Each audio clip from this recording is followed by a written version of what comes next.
하나님의 말씀 보겠습니다. 에베소서 6장 10절부터 13절까지입니다.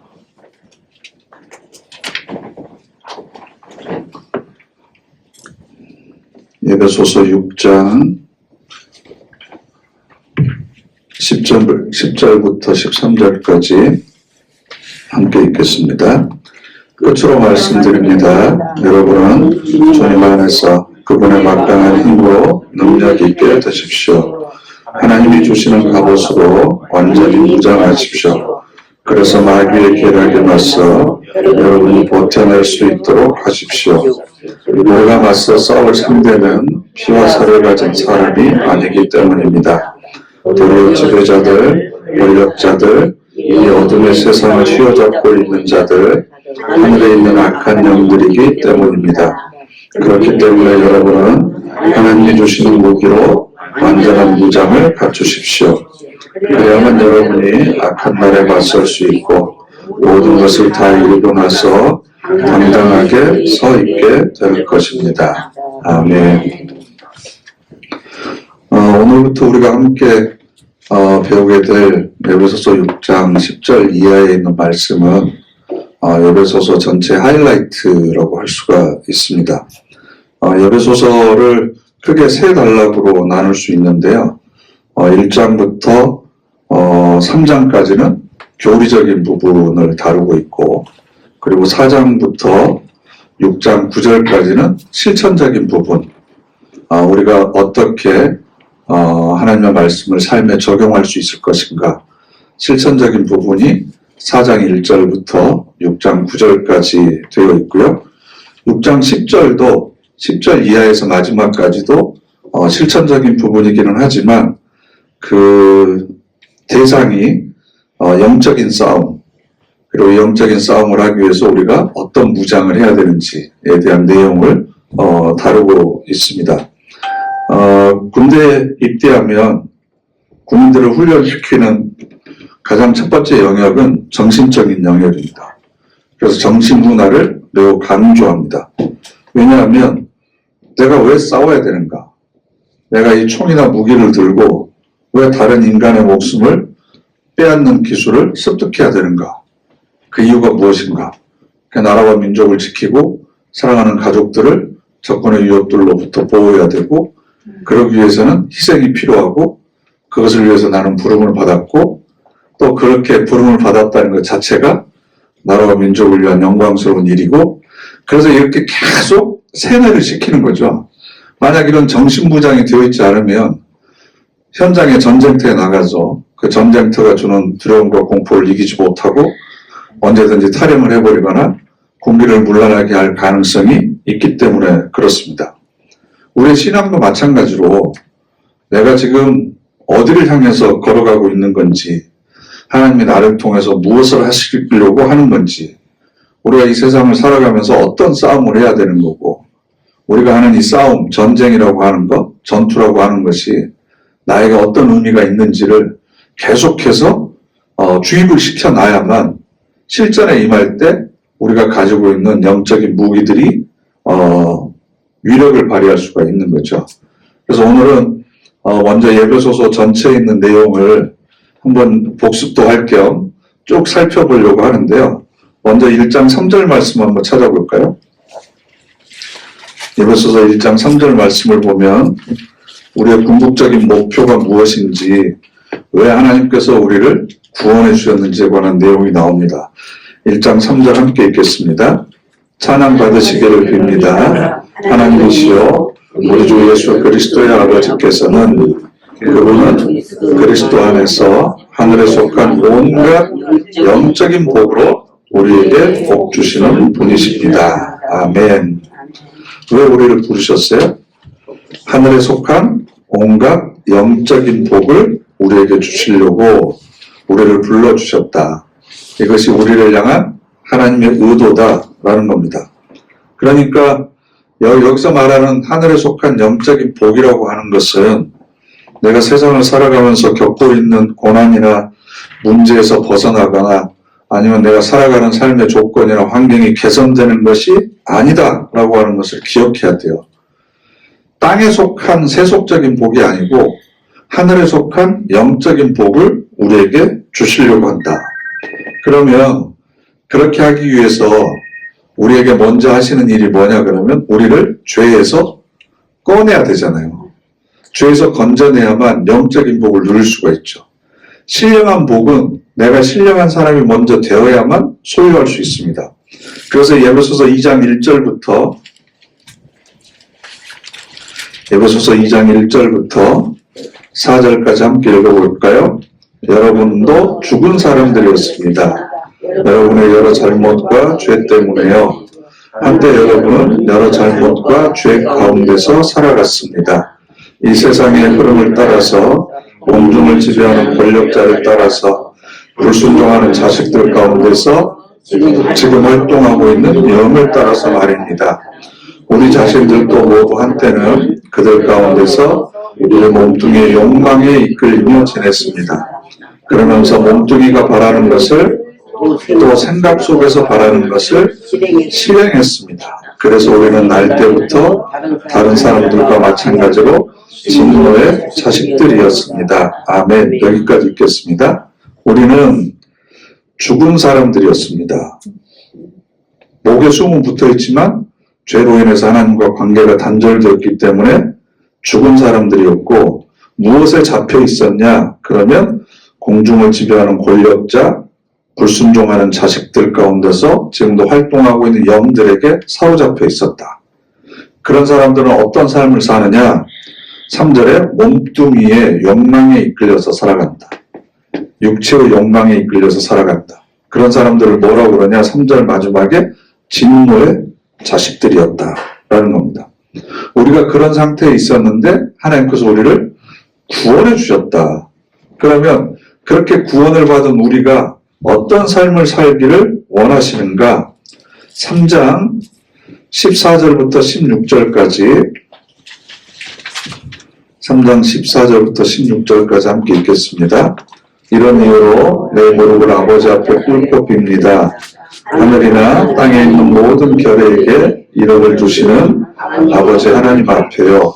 하나님이 자신의 영광의 풍성하심을 따라서 자신의 성령님을 통해서 여러분의 속사람이 능력으로 강해지도록 해주시기를 빕니다. 아멘. 우리를 죄에서 꺼내시고 자신의 독생자를 희생시키시면서까지 우리에게 쏟으신 그 하나님의 사랑과 그 경륜과 그 열정을 우리가 좀 알았으면 좋겠다. 그래서 그것을 알아서 우리가 어떤 사람이 되었으면 좋겠냐 하면 16절에 여러분의 속사람이 능력으로 강해졌으면 좋겠다라는 겁니다. 여러분의 속사람이 능력으로 강해졌으면 좋겠다. 우리의 마음과 영혼이 하나님을 품을 수 있는 그릇으로 더 넓어지고 깊어지고 높아졌으면 좋겠다. 그래야만 17절 3장 17절부터 19절까지 함께 읽겠습니다. 믿음을 통해서 그리스도께서 여러분의 마음속에 자리 잡고 살게 해주시기를 빕니다. 여러분이 사랑 안에 뿌리가 박히고 터가 잡히기를 빕니다. 그래야 여러분이 모든 성도들과 함께 그 사랑의 너비와 길이와 높이와 깊이가 어떠한지를 확실히 깨달을 수 있기를 빕니다. 또 지식을 뛰어넘는 그리스도의 사랑을 여러분이 알게 되기를 빕니다. 그래야 여러분이 하나님 온갖 가득함으로 가득 채워지기를 빕니다. 아멘. 그래서 우리가 구원을 받고 깨끗해졌으면 깨끗해진 그 상태에 머물지 말고 더 넓어지고 깊어지고 높아지고 길어졌으면 좋겠다. 그러니까 우리들의 믿음의 분량이 점점점 키워졌으면 좋겠다. 그 이유가 마지막 절의 19절에 여러분이 하나님의 온갖 가득함으로 가득 채워지기를 빕니다. 하나님의 은혜과 하나님의 사랑이 폭포수처럼 떨어지는데, 그죠? 내 믿음의 그릇이 간장종지밖에 안 되면 그것밖에 못 받겠죠. 그러니까 더 넓어져야만 하나님의 충만하심으로 내 영혼을 가득 채울 수 있으니까 우리들의 속삼이 강건해진다고 하는 건 곧 넓어지고 깊어지고 높아지고 길어졌으면 좋겠다. 그래서 우리들의 삶이 사랑 가운데 뿌리가 깊이 박혔으면 좋겠습니다. 라고 이야기를 하는 겁니다. 그리고 나서부터 이제 4장으로 넘어가면 4장 1절이 어떻게 시작되죠? 그러므로 이렇게 되죠. 그리고 1장부터 3절은 이러이러했기 때문에 그러면 4장 1절부터 이렇게 우리가 살아야 됩니다. 라는 이야기를 하고 있습니다. 그래서 4장 1절 말씀 함께 읽어볼까요? 그러므로 여러분에게 내가 주님 때문에 갇힌 사람인 내가 권유합니다. 여러분은 그 부르심에 어울리게 살아가십시오. 아멘. 부르심 받은 그 부르심에 어울리게 살아가라. 내가 법조인으로 부르심을 받았으면 법조인의 지위에 맞게 열심히 법 공부를 해야 되고요. 군인으로 부르심을 받았으면 군인으로서 훈련을 열심히 해야 됩니다. 그러면 우리를 뭘로 부르셨느냐? 그럼 우리가 해야 되는 훈련과 연습이 뭐냐? 우리들의 신분에 맞는 게 뭐냐? 그게 바로 2절부터 3절까지 함께 읽겠습니다. 완전히 낮은 자세와 참을성을 가지고 서로를 대하십시오. 사랑으로 서로 받아들여 주십시오. 성령님이 평화의 줄로 한데 묶어 이루어 놓으신 하나됨을 지키려고 애쓰십시오. 이게 우리가 해야 될 연습이에요. 우리가 해야 될 훈련입니다. 하나님이 이렇게 해서 하늘에 속한 모든 영적인 복을 우리에게 주시려고 우리를 죄 가운데서 꺼내서 구원해 주셨다. 그리고 하나님의 모든 가득 참, 즉 충만하심으로 우리를 충만하게 채워주기 위해서 우리를 불러주셨다. 그럼 우리가 일상적인 삶을 통해서 무엇을 연습해야 되느냐? 완전히 낮은 자세와, 이건 뭐겠어요? 한 단어로 하면 겸손이죠. 겸손과 온유함, 또 참을성, 그 다음에 사랑으로 서로 받아들여달라. 이걸 한 단어로 얘기하면 수용하는 거죠. 관용하는 거죠. 그리고 하나 된 것을 힘써 지키라는 겁니다. 그러니까 이건 뭐에 해당되냐 그러면 기초 체력 훈련과 같습니다. 목사님 이것도 하기 힘든데 이것도 다 하기 힘든데 이게 기초밖에 아니에요? 라고 얘기하실 수 있겠지만 맞습니다. 축구가 어제도 지고 그래서 제가 좀 화가 나 있는데 모든 육상이나 스포츠나 모든 운동 경기에 가장 필요한 게 뭐냐 그러면 기초 체력입니다. 기초 체력. 그 기초 체력을 키우기 위해서 모든 운동 선수들이 공통적으로 하는 게 뭐냐 그러면 달리기입니다. 육상입니다. 발이 쫓아가야 됩니다. 예를 들면 제가 좀 탁구를 치거든요. 탁구는 뭘로 쳐요? 손으로 하잖아요. 네? 근데 손으로 치는 단계는 초보예요. 아무리 손으로 잘 쳐도 발이 따라가지 못하면 손이 늘어날 수는 없잖아요. 그죠? 아무리 배드민턴을 잘 쳐도 네? 발이 따라가지 못하면 잘 칠 수가 없습니다. 권투를 하더라도 내가 아무리 주먹이 세다고 하더라도 사정권 안에 상대방이 들어와야 되잖아요. 그럼 상대방을 쫓아가야죠. 그런데 체력이 안 돼서 1라운드만 뛰고 헥헥거리면 그 사람은 실력 있는 선수가 될 수가 없습니다. 그러면 우리 신앙에 있어서 기초 체력이라고 하는 게 뭐냐 그러면 서로 용서하고 사랑하고 참을성을 가지고 서로 대하고 이것이 바로 우리 신앙의 기초 체력을 기르는 것과 같다. 그럼 그것을 어디서 해야 되느냐? 교회에서 하라는 겁니다. 그럼 교회는 어떤 곳이냐? 헬스장과 같은 곳이고 체육관과 같은 것이고 훈련소와 같은 거다. 이걸 우리가 함께 모여서 연습해가지고 이 기초 체력을 어디에 써먹어야 돼요? 세상에 나가서 실전을 할 때, 실제로 내 삶을 살아갈 때 이런 것들을 써먹어야 되는데 중요한 건 기초 체력이 안 돼 있어요. 그러니까 우리끼리는 조금 참는데 조금밖에 안 참아요. 더는 못 참는 일들이 많아요. 그러니까 밖에 가면 더 참겠어요? 안 참죠. 세상 사람들처럼 똑같이 얼굴 붉어지고 목에 핏대 세우고 똑같이 싸웁니다. 왜냐하면 기초 체력이 안 돼 있어요. 서로 다른 것을 용납해주는 연습을 우리가 교회 안에서 안 해요. 틀린 것을 참아주고 기다려주는 연습을 우리가 해야 되거든요. 그게 안 돼 있어요. 그러니까 축구 선수들이나 야구 선수들 같은 선수들 보면 동계 훈련을 하잖아요. 동계 훈련. 이게 기초 체력을 기르는 거거든요. 그래서 모든 운동은 결국 나중에는 뭘로 가냐 그러면 지구력 싸움으로 가요. 지구력 싸움. 누가 더 오래 견디느냐, 누가 더 오래 참느냐, 누가 더 오래 끈질긴가. 이 지구력이 없으면 지는 겁니다.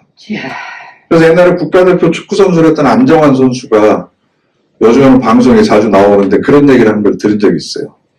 국가대표 경기 90분을 뛰고 나면 똥이 지려있대. 바지에.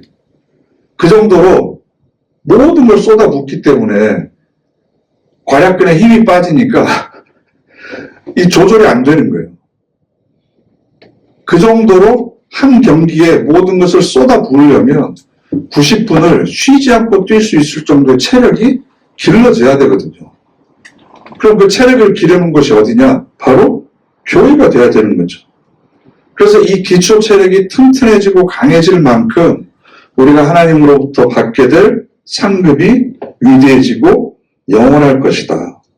그리고 내가 더 얼마나 기초 체력이 강하느냐에 따라서 지치거나 힘들지 않고 이 길을 계속해서 걸어갈 수 있게 되는 겁니다.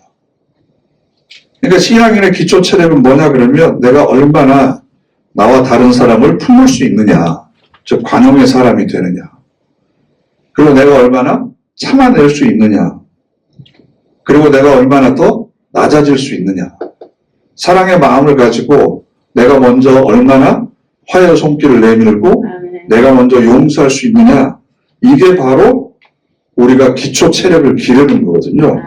이런 관점에서 4장 17절 말씀 함께 읽어볼까요? 그러므로 주님 안에서 내가 이것을 말하고 간곡히 부탁합니다. 여러분은 다른 민족들처럼 살아가지 마십시오. 그들이 자기들의 헛된 생각 속에서 살아가고 있는 것처럼 하지 마십시오.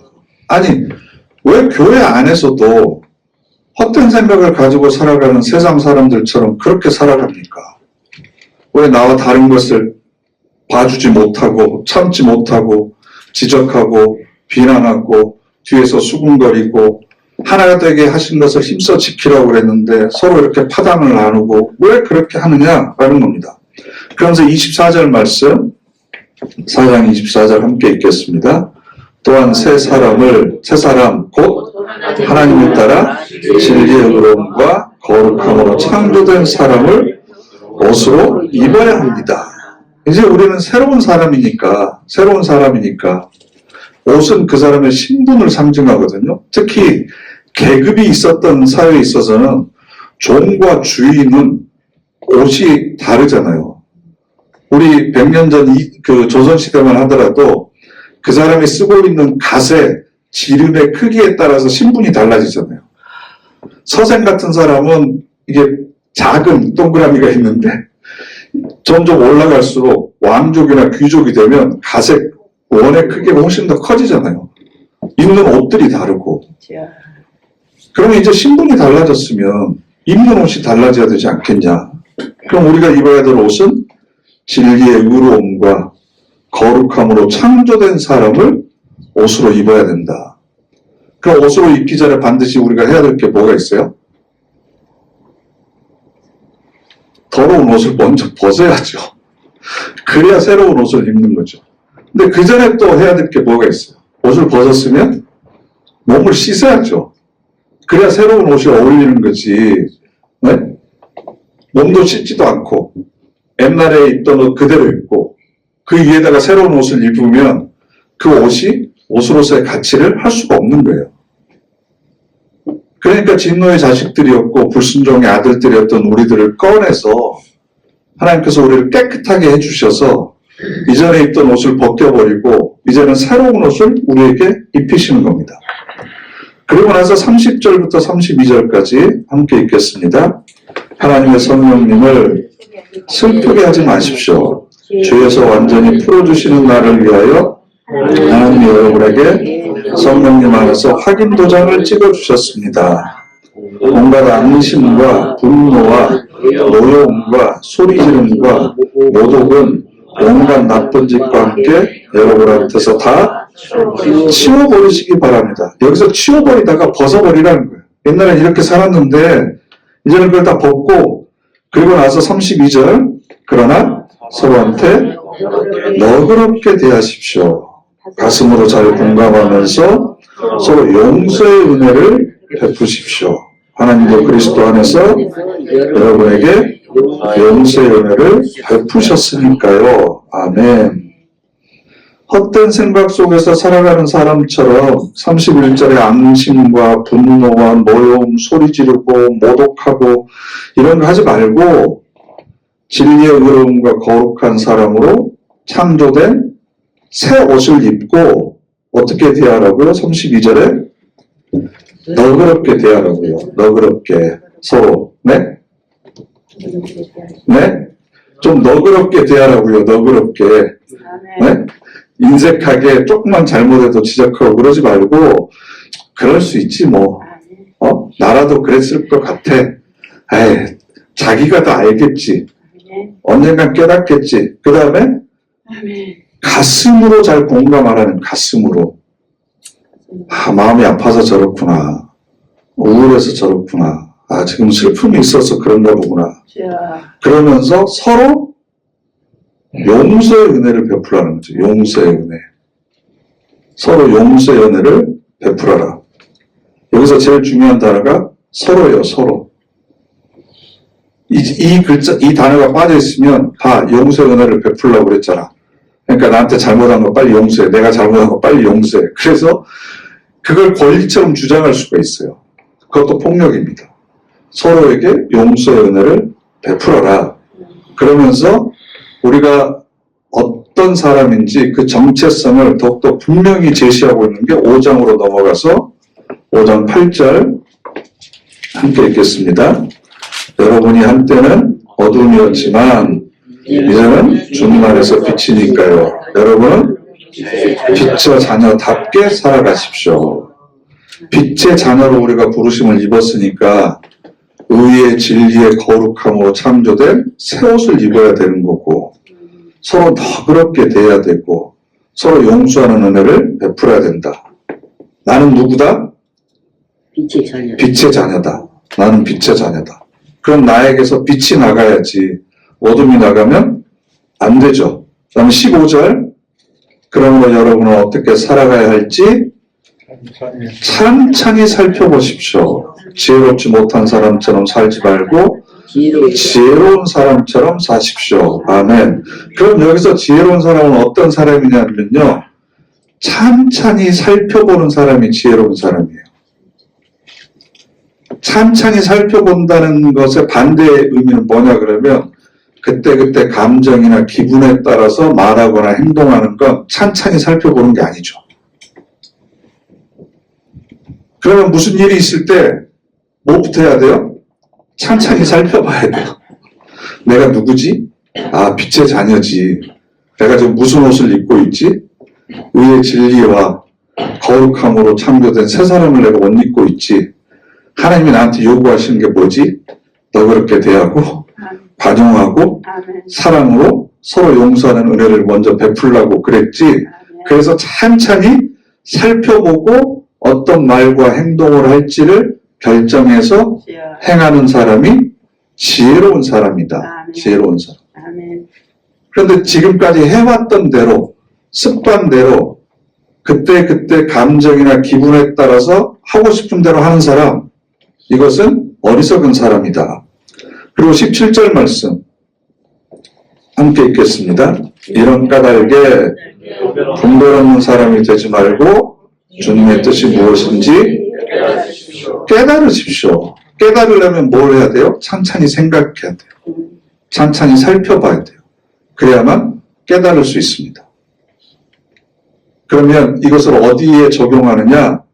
그게 바로 이제 6장 21절부터 5장 21절부터 마지막 절까지 나오죠.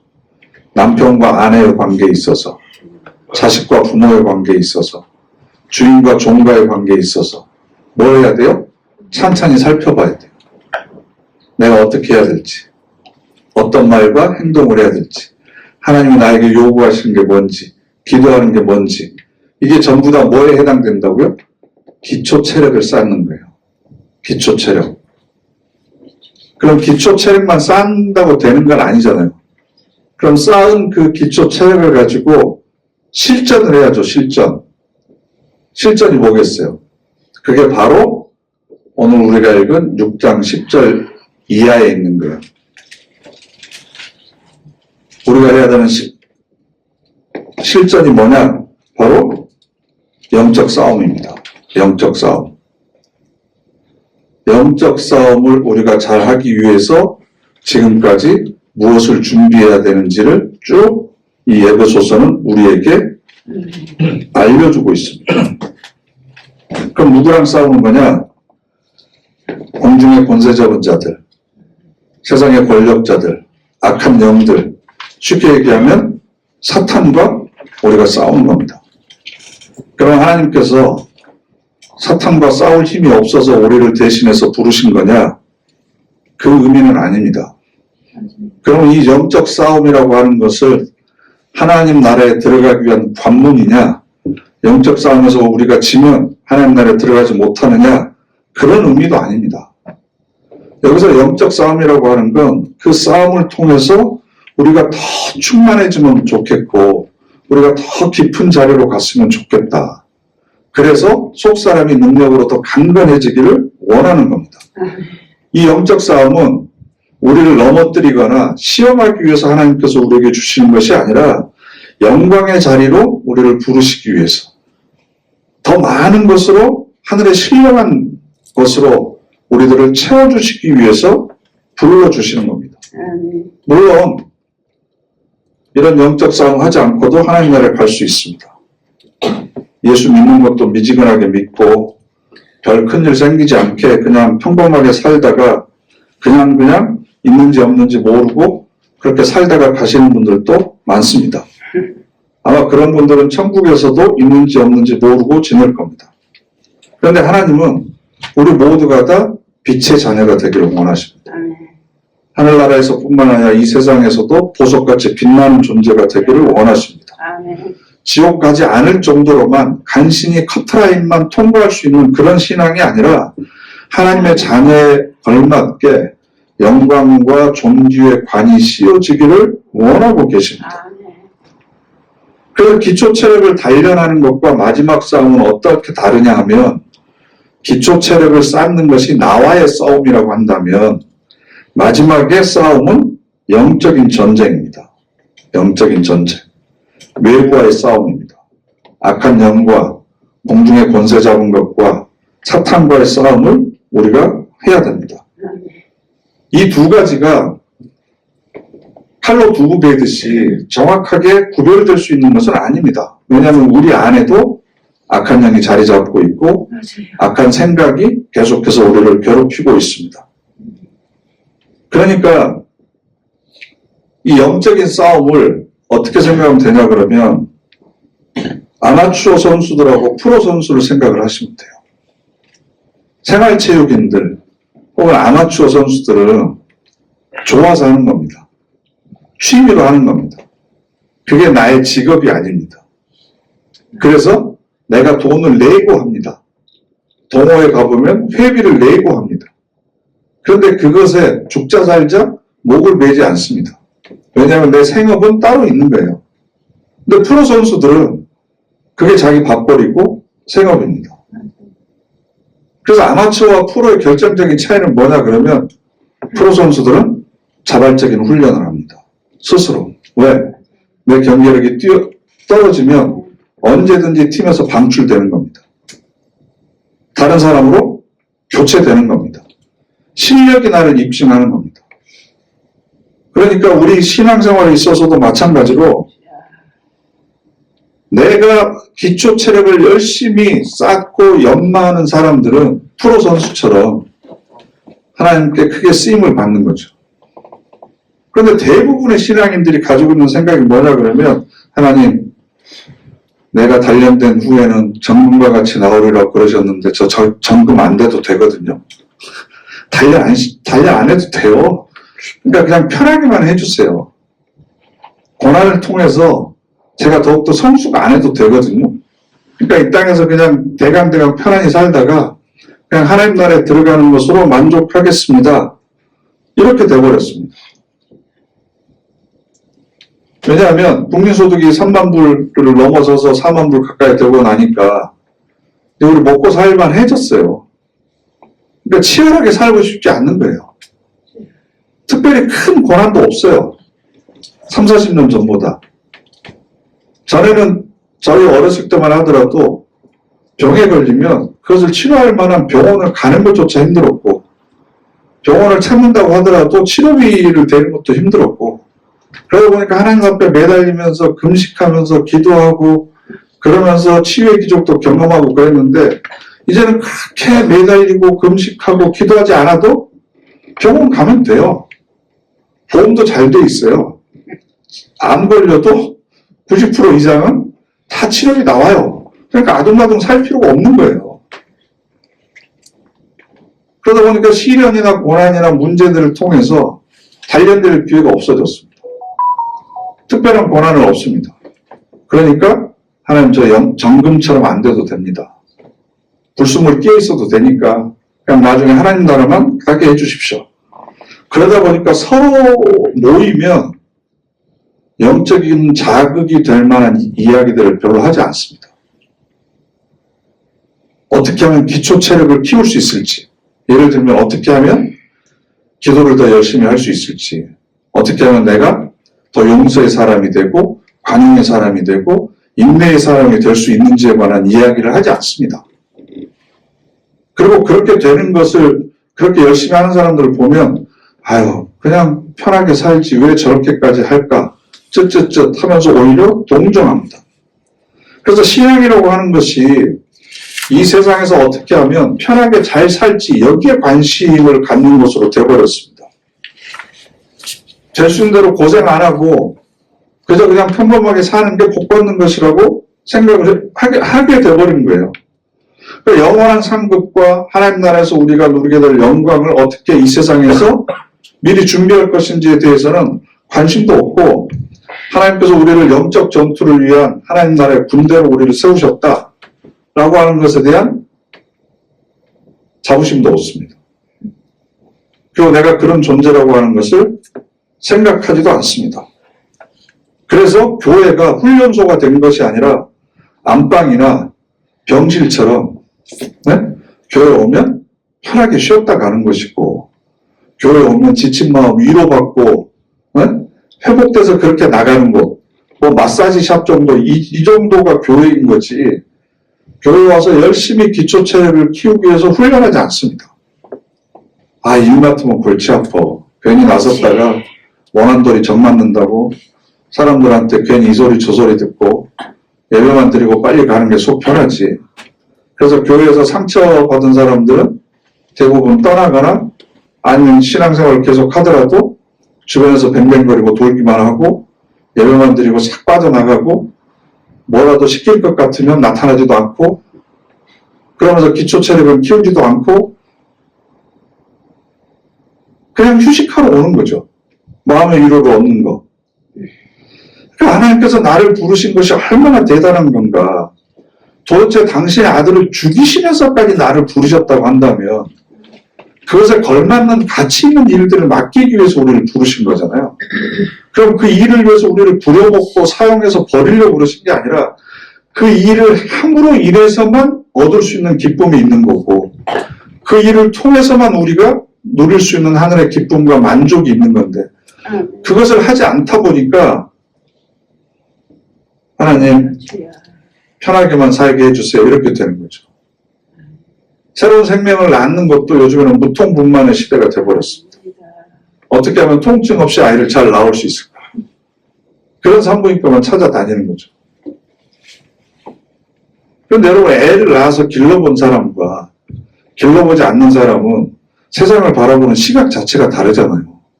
그죠? 편하기는 누가 더 편해요? 무자식이 상팔자라고 애 안 낳고 사는 사람이 훨씬 더 편하죠. 그런데 애를 낳아서 생명을 길러보고 그 생명 때문에 노심초사하고 그 뜬 눈으로 밤을 지새보기도 하고 한숨 쉬고 맞몰래 눈물을 흘려보고 그런 경험이 있는 사람이 훨씬 더 성숙되어져 가는 거잖아요. 그럼 신앙도 마찬가지죠. 땀 흘리고 눈물 흘리고 하나님 앞에 무릎 꿇는 시간이 많으면 많을수록 내가 하나님의 자녀로 성숙해지는 거고 거기에서 영적 전투가 시작되는 거고 그렇게 기초 체력을 가지고 있는 사람은 세상에 나가서도 마귀의 권세 앞에 굴하지 않고 자기가 걸어가야 될 길을 꿋꿋이 걸어가는 거죠. 그러니까 히브리서 11장이 믿음장이잖아요. 아브라함부터 쭉 얘기가 나오다가 38절에 이런 사람은 세상이 감당치 못하더라. 그래서 세상이 감당하지 못할 정도의 기초 체력을 탁 교회에서 쌓아가지고 나가서 세상에서 쌓아서 하나님 제가 세상에서 이렇게 승리하고 돌아왔습니다. 주일날 돌아와서 하나님께 크게 승리의 보고를 딱 이렇게 드려야 되는데 기초 체력을 교회 안에서 쌓지 않고 밖에 나가다 보니까 한국 축구처럼 되는 거예요. 계속 지잖아. 그러면서 이런 사람은 세상이 감당치 못하더라가 아니고 이런 사람은 세상을 감당하지 못하더라. 그래가지고 맨날 주일날 와서 하는 기도를 보면 하나님 제가 때렸대요. 제가 나한테 욕했어요. 제가 내 거 뺏어갔어요. 그러니까 쟤 좀 어떻게 해주세요. 내가 이래서 살기가 힘들어요. 그러니까 이거 좀 고쳐주세요. 계속 좀 죄송한 얘기지만 징징 짜는 기도밖에 하질 않는 거예요. 저에게 이런 어려움과 시련과 고난을 주셨음에도 불구하고 제가 그동안 쌓은 기초 체력을 통해서 버티고 왔습니다. 이기지는 못했지만 그래도 감당은 잘하고 있습니다. 머지않아 언젠가는 이길 것 같습니다. 이런 얘기들이 우리들의 간증이 돼야 되고 하나님께 영광 돌려드리는 일이 돼야 되는 거죠. 근데 30살, 40살 된 아들들이 밖에 나가서 사람들한테 맞고 와서 아빠 제가 나 때렸어요. 아빠가 가서 좀 어떻게 해줘. 그러면 5살, 7살 때는 어떻게 아빠가 나서지만 네? 20살 넘은 아들이 어디 가서 맞고 와가지고 좀 나서서 좀 아빠가 좀 해결해줘. 그러면 마음이 어떠겠어요? 신앙생활 20년, 30년, 40년 해가지고 어깨에다가는 뭐 안수집사네, 장로네, 권사네 계급장 달고 있는 사람이 세상에 나가서 맞고 와가지고 아버지 하나님 세상이 나를 알아주질 않아요. 나를 제대로 대접해주질 않아요. 제가 억울해요. 아버지가 어떻게 나서서 좀 이것 좀 어떻게 해결 좀 해주시고 이런 기도를 하면 독생자까지 희생시켜서 우리를 구원시켜서 새로운 신분을 주신 아버지 입장에서 볼 때 전라도 말로 복창 터지죠. 환장하죠. 네? 그러니까 우리의 기도 제목이 뭐냐 그러면 하나님 제발 신앙생활 하면서 저에게 기초 체력을 다질 수 있는 훈련이 다 끝날 때까지 제 생명을 거둬가시면 안 됩니다. 제가 이 훈련을 다 마치는 날까지 주님 오시면 안 됩니다. 제가 부끄러운 구원이 아니라 영광스러운 구원을 얻기까지 충분히 준비될 수 있도록 하나님께서 필요하다면 저에게 더 큰 문제도 주시고 더 어려움도 주시고 더 고강된 훈련을 시켜주셔서 영적 전투에서 적어도 몇 번은 이겼다고 하나님 앞에 자랑할 수 있을 승전보를 가지고 하나님 나라에 갈 수 있도록 저를 키워주시고 훈련시켜 주십시오.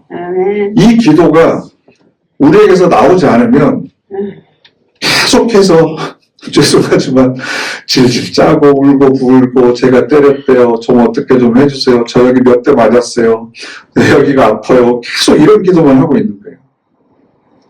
예배소서 전체의 내용은 하나님께서 어떤 위대한 계획을 가지고 어떤 목적과 의도를 가지고 우리를 구원해 주셨고 우리가 어떤 사람이 되기를 원하고 계시고 그리고 우리가 어떤 신분을 부여받았고 거기에 맞게 우리가 어떤 훈련과 연습을 이 세상에서 해야 되는지 그 훈련과 연습을 우리가 교회에서 하고 세상에 나가서 실전에서 어떤 영적 전투를 벌여야 되는지 이것으로 귀결되고 있다고요. 이 말씀이 주는 도전 앞에 여러분들이 정직하게 스스로의 모습을 돌아보시고 그래서 아버지 앞에 자랑스럽게 제가 이렇게 이기고 돌아왔습니다. 쥐어 터진 것뿐만 아니라 제가 그래도 몇 대 때리고 이기고 왔습니다. 그 승전보를 올려드릴 수 있는 그런 저와 여러분 되시기를 간절히 바랍니다. 아멘. 기도